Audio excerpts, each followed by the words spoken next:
Muy bien, en esta mañana vamos a iniciar basándonos en el tema la vida de amor del creyente. Ese va a ser el tema, la vida de amor del creyente. ¿Cuál es el tema? La vida de amor del creyente. Un tema bastante fácil, pero que tiene muchas implicaciones, ¿verdad? Como su nombre lo dice, en la vida del creyente. La vida de amor del creyente. Hemos visto en domingo anterior acerca del tema cómo evitar la práctica del pecado, y eso precisamente es lo que a nosotros nos habla, ¿verdad? El capítulo 3, versículo 4 al 10 de Primera de Juan, y ahora continuamos ya en el versículo 11, y bueno, todo este tema se explora hasta el versículo 24, pero no lo vamos a ver en su totalidad, pero sí busquen en sus Biblias Primera de Juan 3, 11 al 24. Es una porción bastante bonita en la cual nosotros podemos ver, ¿verdad?, acerca de la vida del amor, la vida de amor del creyente. En el versículo 16 paramos un poco y lo repetimos varias veces. Versículo 11. Porque este es el mensaje que habéis oído desde el principio, que nos amemos unos a otros, no como Caín, que era del maligno y mató a su hermano. ¿Y por qué causa le mató? Porque sus obras eran malas y las de su hermano justas. Hermanos míos, no os extrañéis si el mundo os aborrece. Nosotros sabemos que hemos pasado de muerte a vida, en que amamos a los hermanos. El que no ama a su hermano permanece en muerte. Todo aquel que aborrece a su hermano es homicida, y sabéis que ningún homicida tiene vida eterna permanente en él. Todos el 16. En esto hemos conocido el amor, en que Él puso su vida por nosotros. También nosotros debemos poner nuestras vidas por los hermanos. Una vez más.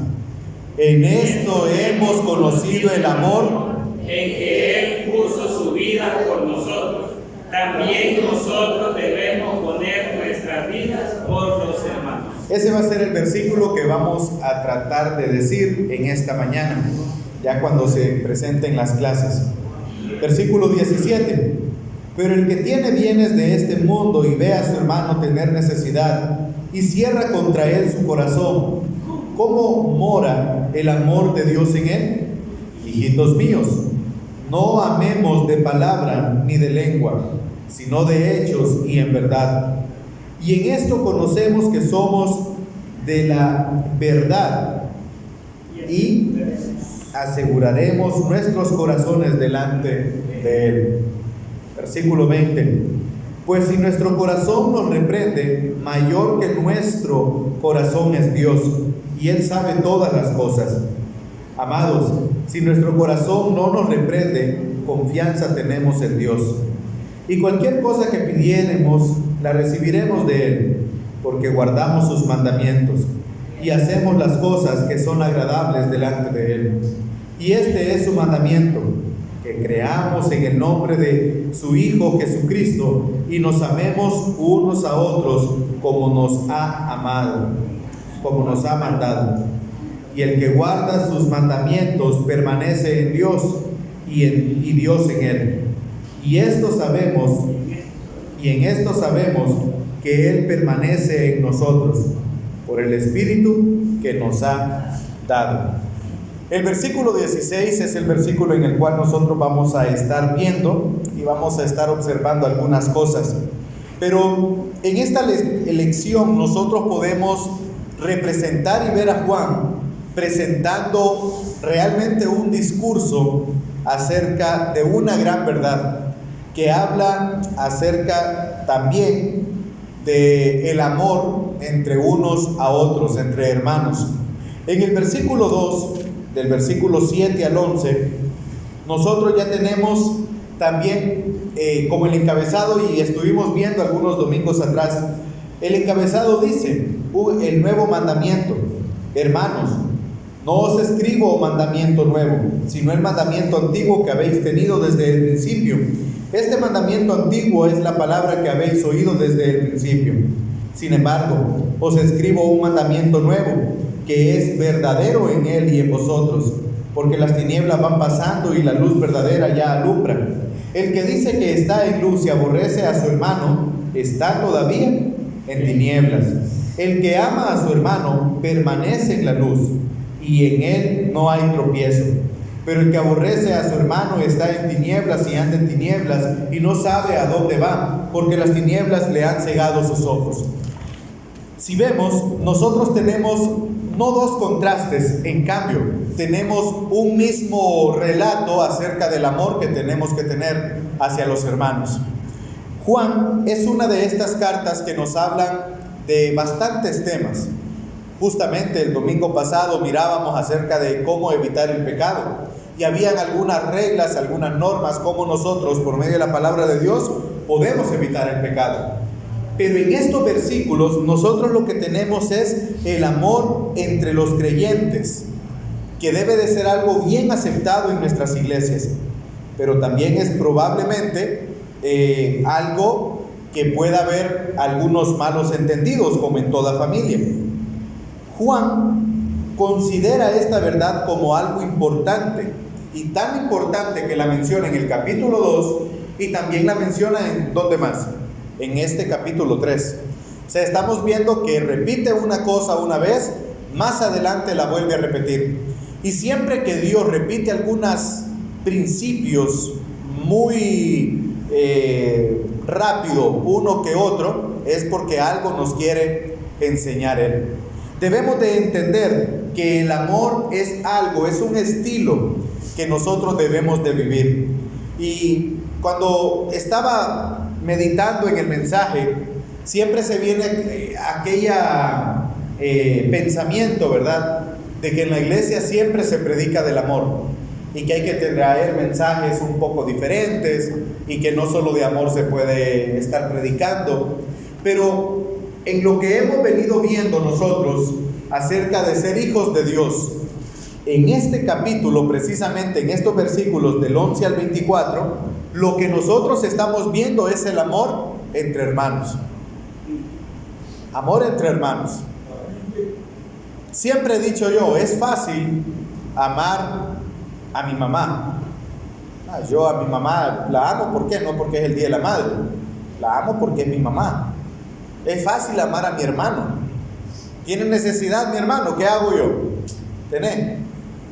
Aquí está. Aunque hay hermanos también que aquí te presto, le dicen. O sea, ahí ya es cuestión de corazón, ¿verdad? Pero ¿cómo usted debe de ser con su hermano? Siempre mi mami nos ha dicho algo a nosotros. Yo quisiera que ustedes se lleven bien el resto de su vida. Y creo que es la oración de cada una de las madres, que sus hijos se lleven bien. No que uno tenga más o que el otro, más bien ellas quisieran que tuvieran igual en cada una de sus cosas. Pero lo que estamos viendo aquí no es un amor de madre, por ejemplo, que un amor de madre da todo, esperando todo a cambio, ¿cierto? No, el amor de madre da todo sin esperar nada a cambio. Entonces, ¿qué tipo de amor nos está hablando aquí Juan? Así como en el versículo 2, también el versículo 3 vuelve a tratar el tema también de la práctica del pecado, en el versículo 3 del 10 en adelante. Y siempre hace estos comparativos, que si usted es hijo de luz, tiene que andar en luz. Y aquel que está en luz ama a su hermano. El hijo que está en tinieblas, realmente no hay luz en él y no ama a su hermano. Es fácil, por ejemplo, preguntarle. Aquí hay diferentes personas. Para ustedes, y voy a comenzar con la edad más joven, para un adolescente, ¿qué significa mostrar amor? En este caso sería Montserrat. Escucha bien la pregunta. Para un adolescente, para alguien como vos, ¿qué significa mostrar amor? ¿Cómo mostrarías amor, por ejemplo? ¿Ah? De alguna forma se debe demostrar amor. ¿Amás a tu mamá? ¿La amás?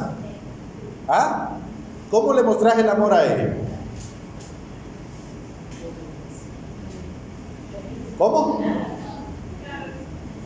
Preguntándole a la mamá cómo. Bueno, en ese caso, vaya, tenemos a Yaret también. ¿Cómo mostrás el amor, Yaret? ¿Cómo mostrás el amor? Ah, buen punto. ¿Será que la obediencia se muestra amor? Es más, en los versículos más adelante se toca ese tema. Es una muestra de amor. Ahora, no es lo mismo mostrar amor a lo que el amor significa para él. ¿Qué significa el amor para vos, Jared?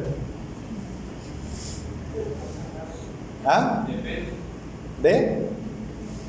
Digamos, sería diferente amor para un padre o para un hermano.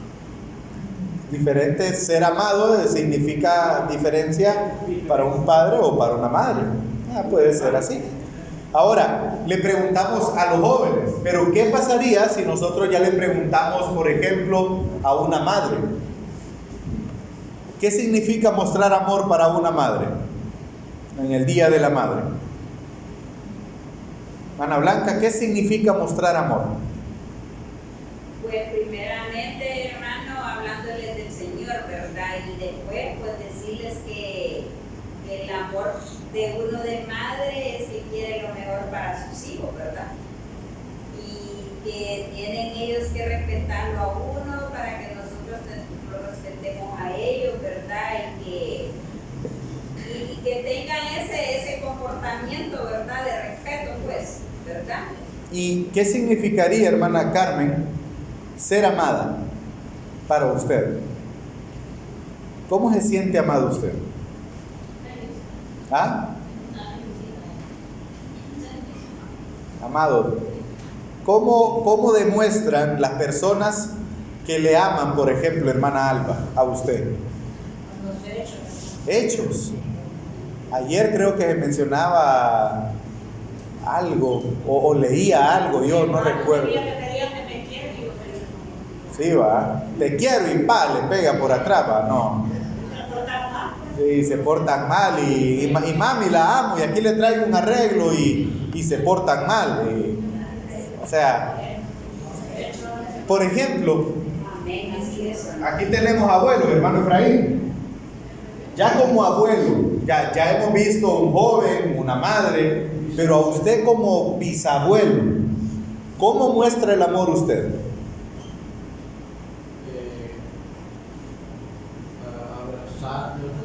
Abrazándolos, estando con ellos, ¿verdad? Y nietos y todos los que vengan ahí, un abrazo es una buena muestra de amor, ¿verdad? Sí.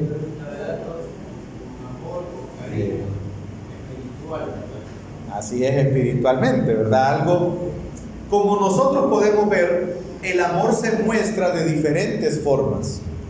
No es lo mismo preguntarle a un niño qué es amor. A un niño, ¿qué es lo que le va a decir a usted? Para mí el amor significa regalarle un confite a mi mamá. Pero para una abuela o un abuelo, el amor significa algo diferente, una caracterización, algo práctico.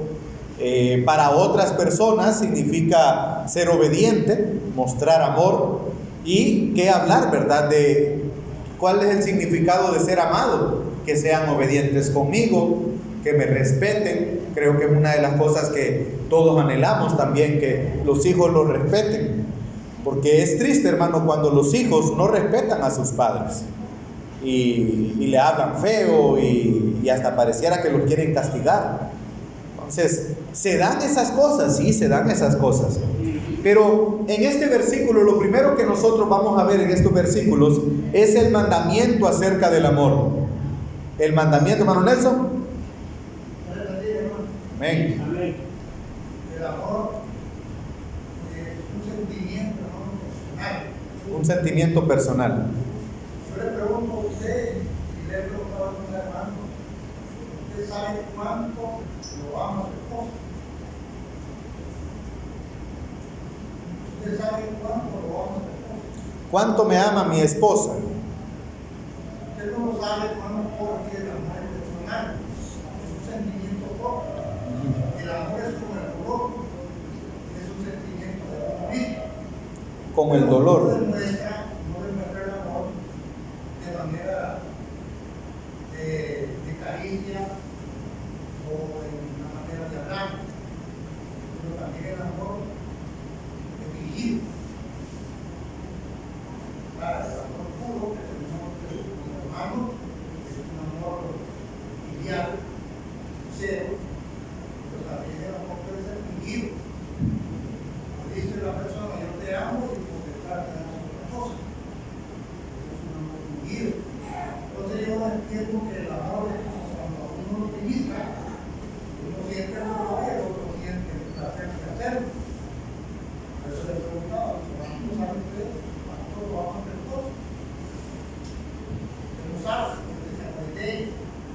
Y usted sí me puede decir cuánto lo ama a su esposa, porque la mujer es todo. La otra pregunta es, cuando uno está con una persona, le dice, te amo, te quiero, y tantas cosas. Amén. Bien, acerca de, bueno, puntos de vista, ¿verdad? Siempre vamos a encontrar puntos de vista, claro está, para uno significa esto, para otro significa lo otro, pero cuando nosotros nos basamos en la palabra de Dios y vamos a los versículos que vamos a estudiar, encontramos realmente que en el versículo 11 se nos explica por qué existe la ausencia de amor. Dice: porque este es el mensaje que habéis oído desde el principio, que nos amemos unos a otros. En el versículo 10 se explica: en esto se manifiestan los hijos de Dios y los hijos del diablo. Todo aquel que no hace justicia y que no ama a su hermano no es de Dios. ¿Por qué hay ausencia de amor? Porque hay falta de justicia, porque no existe Dios, por eso dice aquí, ¿verdad? Y los hijos del diablo, ¿en qué se manifiestan? En que aquel que es hijo del diablo, no hay justicia en él.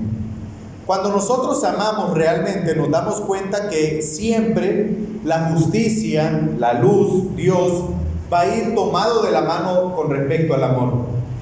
En esta mañana no vamos a ver acerca del tema del amor como tal. Como vemos, hay diferentes tipos de amor. Alguien le preguntaba en una ocasión a alguien: ¿a quién ama más usted? ¿A su hijo mayor o a su hijo menor? ¿O a más hijos? Si yo le pregunto eso a un padre, ¿qué me va a decir? Jeremías, ¿a quién amas más de todos tus hijos? No, pero igual, nada más que uno, por decirlo así, de repente, uno vence más, otro no, pero al final todos se van. Igual, si hay que dar la vida por un hijo, ¿lo harías? ¿Ah? Seguro que sí, porque como padre se tiene que hacer. Entonces, vaya, y si le pregunto, ¿a quién ama más? ¿A la esposa o a los hijos? Y alguien me dijo una vez esto: son diferentes tipos de amor. No es el mismo amor que uno puede tener, vaya, yo les amo y les quiero, pero no es el mismo tipo de amor que un padre puede tener con su hijo mayor a su hijo menor. Y hay veces que los hijos malinterpretan esto y hay que tener cuidado también como padres de mostrar el amor. Entonces, no es que vamos a dar una clase acerca del amor y todo lo que el amor tiene que ver. Hay diferentes tipos de amores: el amor eros, el amor fileo y el amor ágape. Que en esos tres tipos de amor uno puede hacer un mensaje completo hablando acerca de cada tipo de amor. Pero aquí en el versículo 11, nosotros lo que entramos en materia es un mandamiento dado. Alguien que lea con voz fuerte este versículo que está en la pantalla. Porque este es el mensaje que habéis oído desde el principio, que nos amemos unos a otros. Cuando habla desde el principio significa que ya había sido dado antes. Eso debemos de entenderlo. O sea, no es un mandamiento o algo nuevo. Es algo que está dado desde el principio de la experiencia cristiana, como lo vemos también en el versículo 7 del capítulo 2, cuando habla: hermanos, no os escribo un mandamiento nuevo, sino el mandamiento antiguo. Como ya lo leímos, lo que está refiriéndose acá es que nosotros tenemos que amar a nuestros hermanos. El evangelio había llegado, si ustedes recuerdan, por medio de Pablo a muchos lugares en Asia. Y en uno de los viajes misioneros, busquen en sus Biblias, Hechos capítulo 19, versículo 10.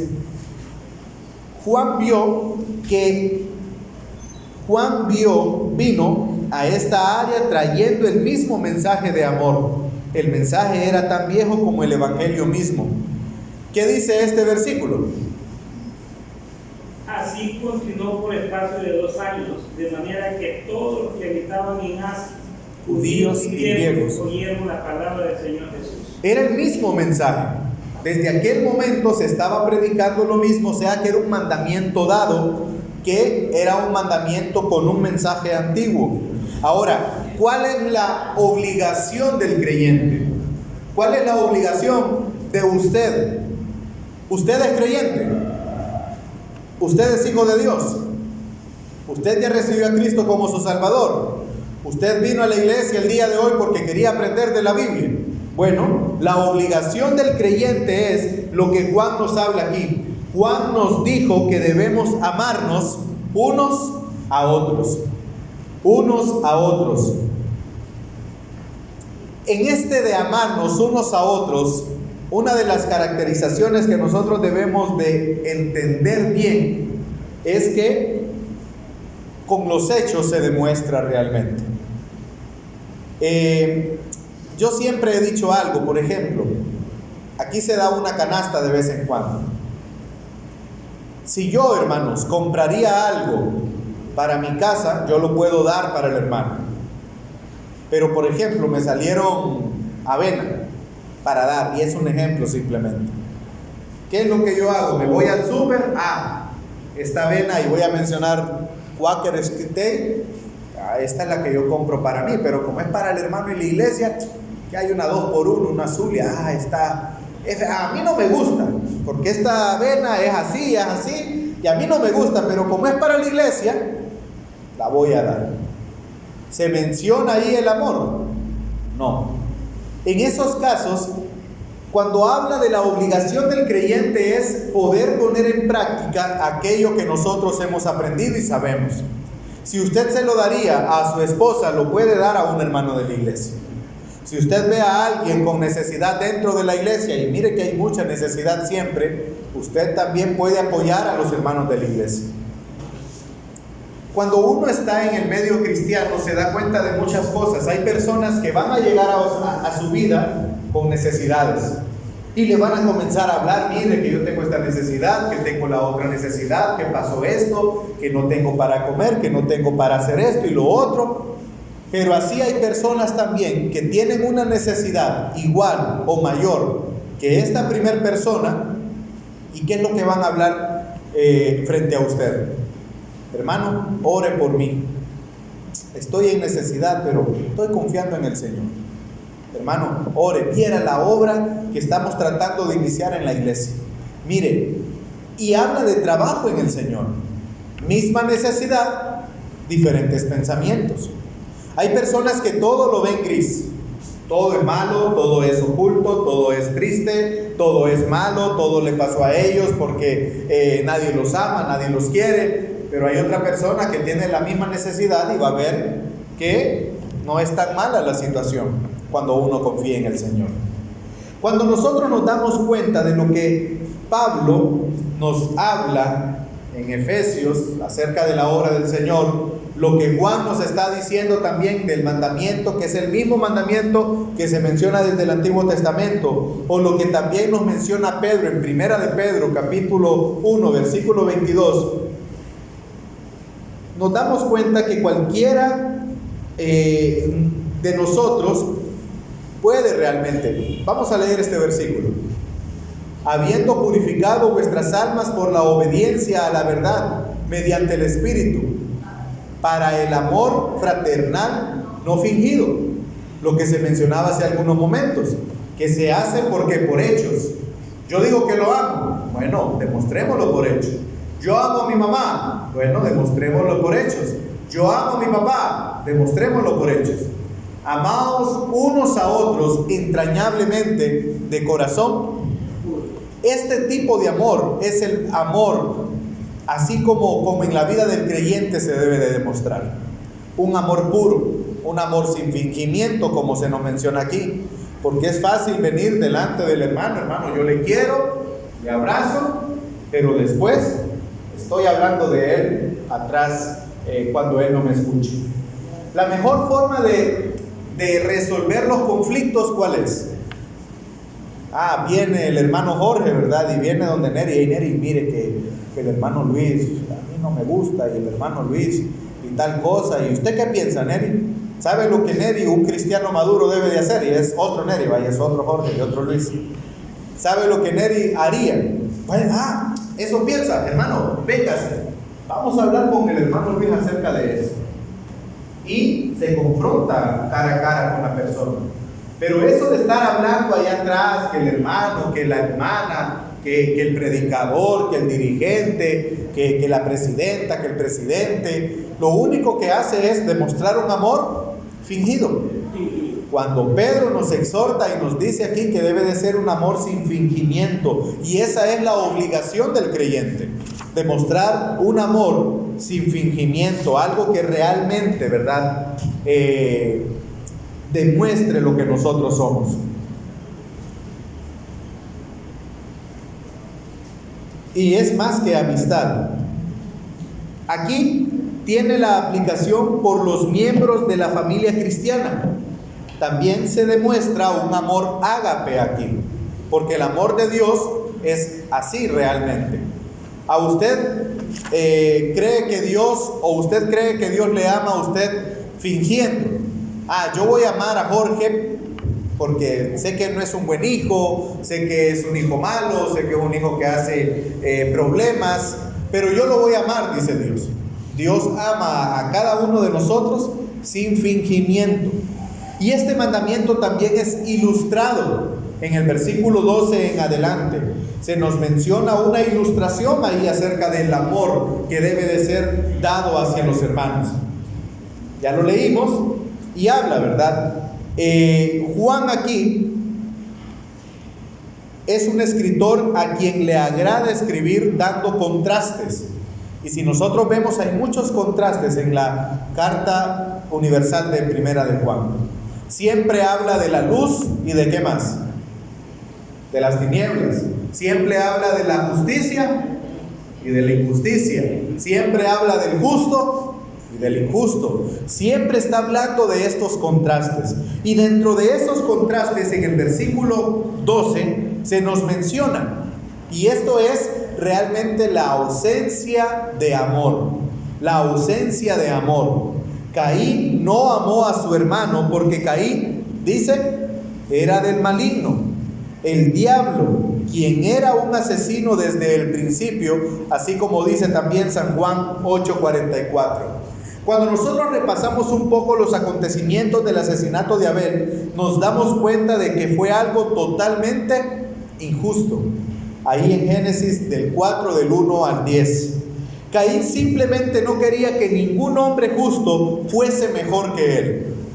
¿Conoce personas así usted? Que no quieren que el otro sea mejor que él. Hay así. Y este tipo de personas es muy peligrosa porque pueden actuar hasta como Caín. Hay un hermano que dirige mejor. Vamos a ver qué le hacemos para que ya no siga dirigiendo. Y hasta se ponen en plan de querer dañar al otro hermano. Caín simplemente no quería que ningún hombre justo fuera mejor que él. La actitud del Caín se hace evidente en el mundo de hoy en día. Cuando muchas personas allá afuera no quieren que usted sea mejor que la otra persona. En los trabajos se da mucho eso. Bueno, gracias a Dios en el trabajo donde yo estoy, pues no. Pero he escuchado en algunos lugares donde, bueno, no sé si por allá en algún supermercado se den ese tipo de situaciones. que solo miran que uno está avanzando y queriendo, y qué pasa y hace el otro. Comienza a querer dañar el testimonio de la otra persona. ¿Con qué fin? De dañarlo para que no siga escalando en aquel lugar. Eso se llama fruto del odio. Uno puede odiar a una persona, y así como se nos enseña en Mateo 5, 21 y 22, que alguien que lo lea, uno puede odiar a la persona y hacer algo en su corazón.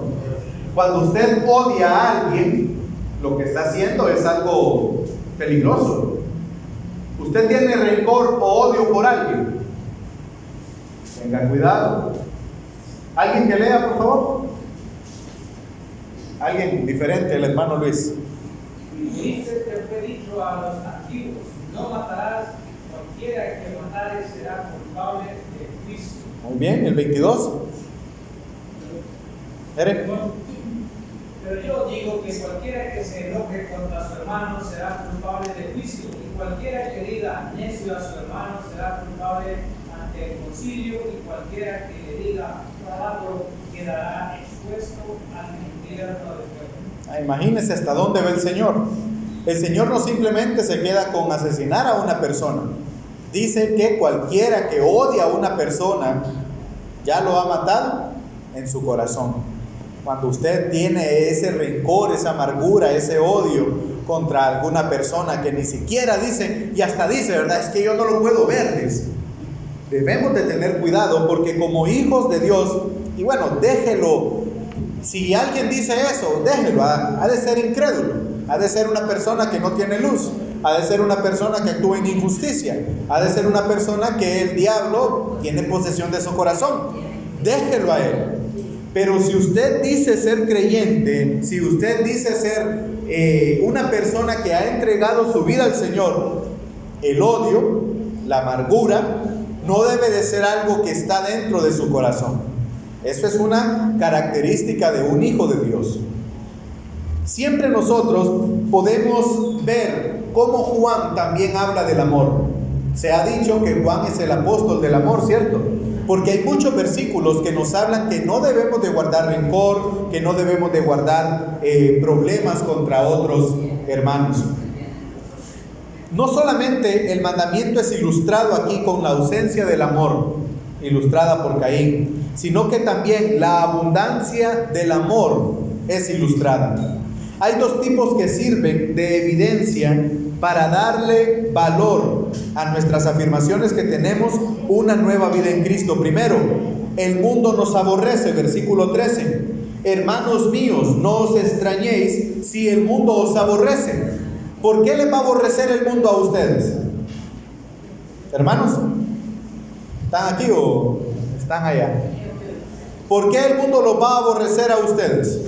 Porque son hijos de Dios, porque son luz, porque están pensando diferente a como piensa el mundo. El mundo hoy en día, así como dice Isaías 5:20, vamos a ver Isaías 5:20, que es un versículo que lo conocemos. ¿Por qué el mundo aborrece al Hijo de Dios? Porque hay a lo que a lo malo dicen bueno, y a lo bueno le dicen malo, que hacen de las tinieblas, que hacen de luz tinieblas y de las tinieblas luz, que ponen lo amargo por dulce y lo dulce por amargo. ¿Por qué nos aborrece el mundo? Porque somos luz. Porque hay cosas que para el mundo están bien, que para nosotros no están bien. ¿Y por qué te andas metiendo en esos temas por ejemplo, de géneros? La Biblia me enseña que esto es así. No, pero es que recordar que eso es una libre adaptación de lo que uno quisiera pensar en su mente. Y cada quien es libre de elegir. Y le comienzan a cuestionar a uno. Ayer mirábamos un mensaje acerca de este tipo de defensa que nosotros debemos de tener como cristianos. Y siempre nos van a aborrecer. ¿Por qué? Porque nosotros no escuchamos la música que ellos escuchan. Y siempre nos van a aborrecer. ¿Por qué más?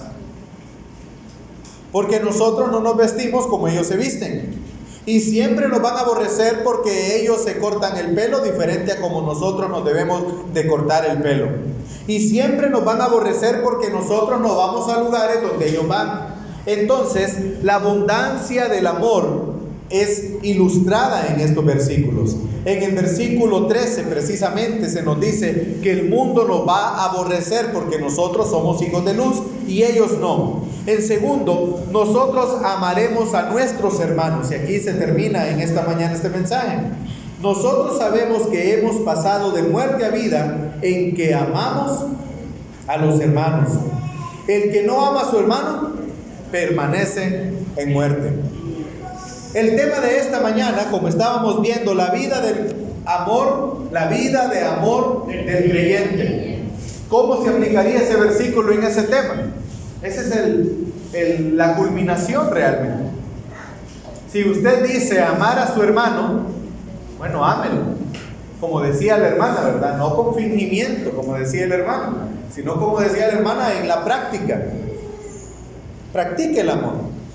Sea servicial, sea paciente muchas veces, sea con un trato genuino frente a todos. Y aquí, en este versículo, nos vamos a quedar en esta mañana, en el versículo 14 del capítulo 3. Todavía estamos avanzando, vamos avanzando. Acabamos de ver la ausencia del amor ilustrado y también la abundancia del amor ilustrada. Luego vamos a comenzar a ver la conducta apropiada en el amor, y es ahí donde comienza el versículo 16 a entrar, versículo 17 y el versículo 18. Oremos.